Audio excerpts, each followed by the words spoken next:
আমার কিছু কিছু কতিপয় বন্ধুরা আছেন, তারা সবসময় মানুষদেরকে নিয়ে হিংসা করে থাকেন। আমি সেই সকল বন্ধুদের বলবো, হিংসা নয়, আসুন আমরা একসাথে কাঁধে কাঁধ মিলিয়ে একে অপরের পাশে দাঁড়ানোর চেষ্টা করব।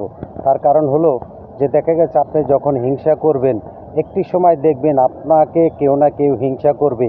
আর সেই হিংসার পাত্রটা কি আপনি কি হতে চান? আমার মনে হয় আপনি হতে চান না। কিন্তু তারপরেও আপনাদেরকে আমি একটু একটু করে উপদেশ নয়, আনন্দ বলতে পারেন, আবার ভালোবাসাও বলতে পারেন। সেই ভালোবাসার টানে আপনাদেরকে আমি কথাগুলি বলছি। আপনারা যদি মনে করেন যে না, দেখা যায় আমি মানুষকে হিংসা করব না, হিংসা না করে একে অপরের পাশে থেকে সকল বন্ধুরা যদি আমরা ভালোবাসার টানে যদি একে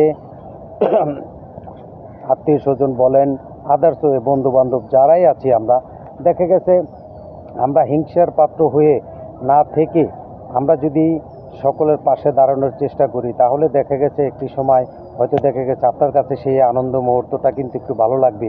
ভালো লাগবে এই কারণে, যখন আপনি মানুষের উপকারে আসতে পারবেন তখন আপনি সেই অনুভূতিটা পাবেন। কিন্তু উপকারে না আসা পর্যন্ত আপনি সেই অনুভূতিটা কিন্তু আপনি নিজেও পাবেন না, এবং কি কাউকে হয়তো দেওয়ার চেষ্টা করবেন না। কিন্তু যারা দেওয়ার চেষ্টা করে তারাই একমাত্র সেই আনন্দ উপভোগটা করতে পারে। সবাইকে ধন্যবাদ। আসসালামু আলাইকুম।